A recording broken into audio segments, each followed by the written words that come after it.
Welcome, everyone. My name is James Blair. I'm a senior product manager at Posit, focused on cloud partnerships and integrations. Today, we're going to walk through an example of how you can use the Posit Workbench native application in Snowflake to connect to and analyze data inside of Snowflake, and then turn that data into an interactive application that you can share with other members of your organization. Let's get started.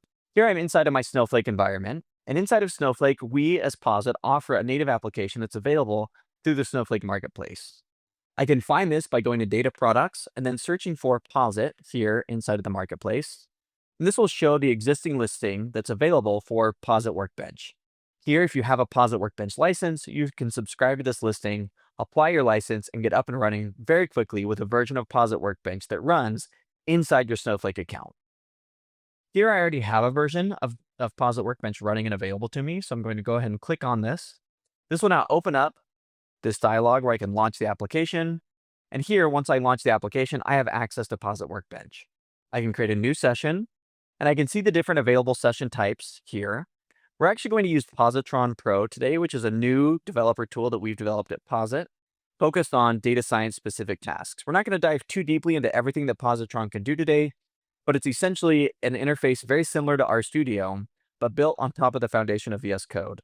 So a lot of the same patterns that you see inside of RStudio apply inside of Positron with the added flexibility of VS Code and the extension ecosystem that it provides. In addition to selecting the tool that I want to use, I can also choose the session credentials that I want to make available for this session. In this case, what that means is I can choose the specific Snowflake role that I want to use within the Snowflake account that I'm signed into. Here we've selected the developer role, which is sufficient for what we need to do, and I can click on Start Session.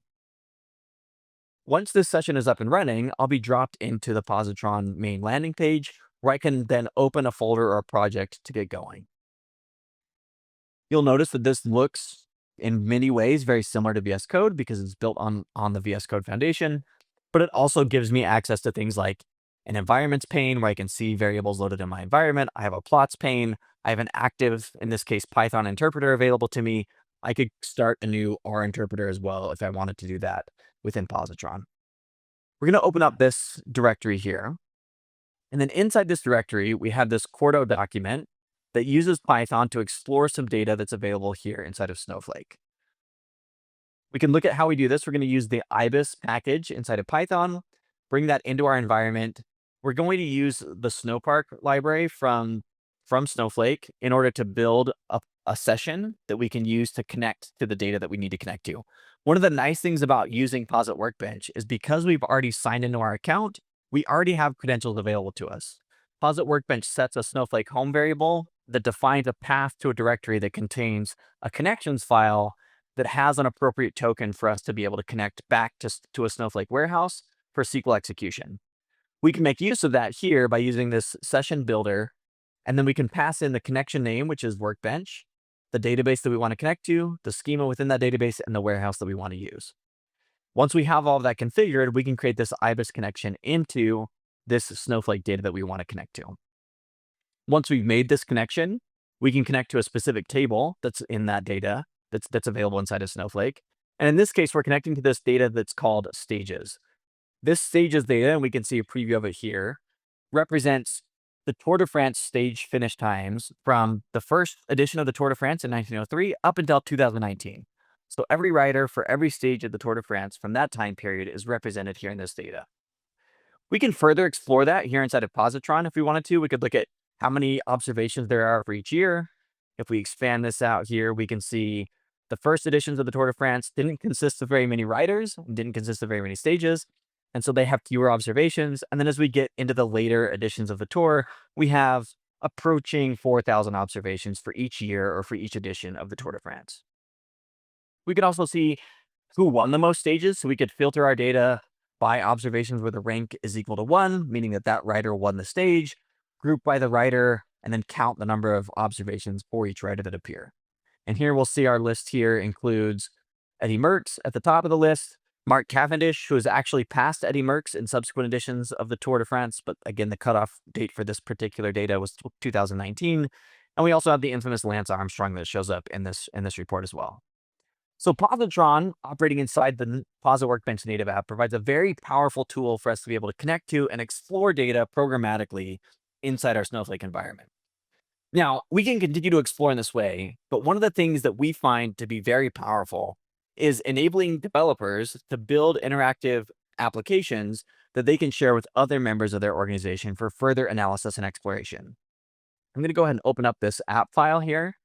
We're going to run this, and then I'll talk through some of what this application does. But this is an interactive Shiny application built using the Shiny framework inside of Python. And what this application does is it does something very similar to what we already did. It connects into the data that we have inside of Snowflake, and then it allows us to explore that data through an interactive web app.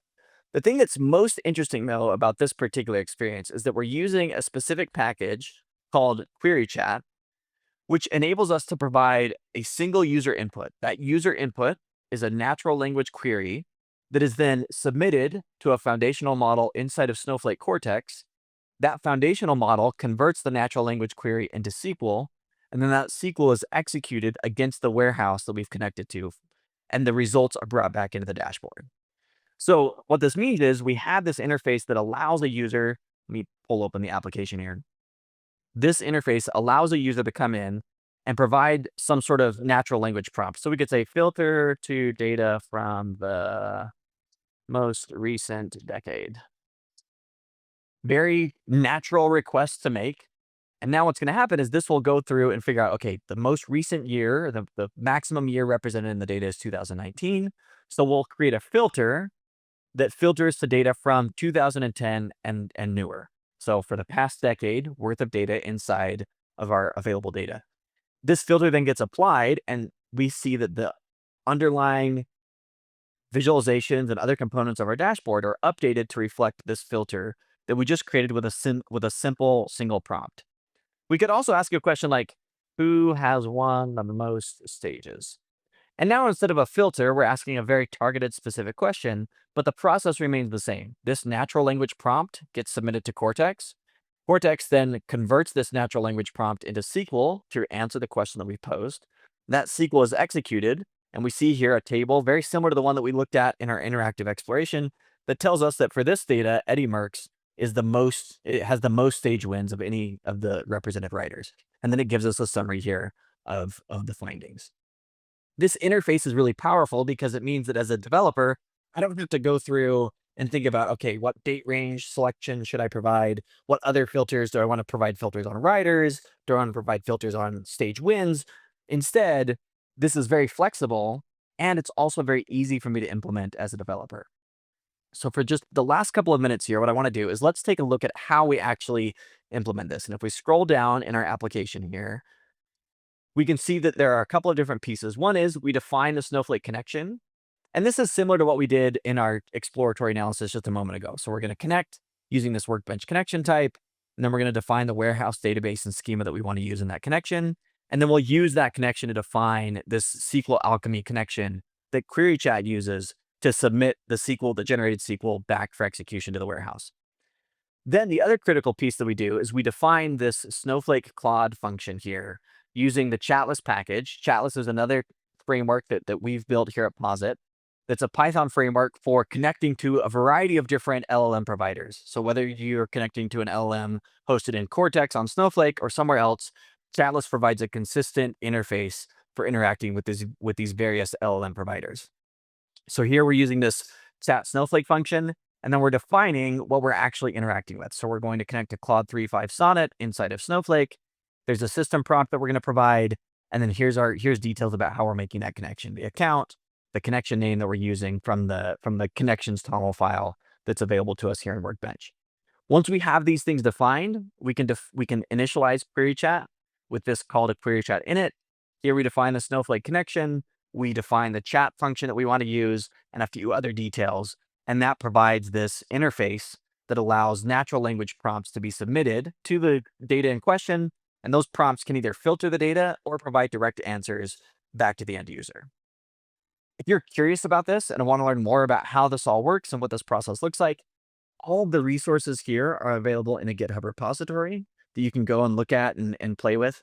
And then we also have information, as I mentioned at the beginning, if you're in your Snowflake account and you come to the marketplace, you can search for Posit here in the marketplace. You can subscribe to the Posit Workbench native application. and have your own hands-on experience similar to what we've done here. And we also have a robust collection of documentation for how to get started using Posit Workbench inside of this Snowflake native application. Thank you for joining today.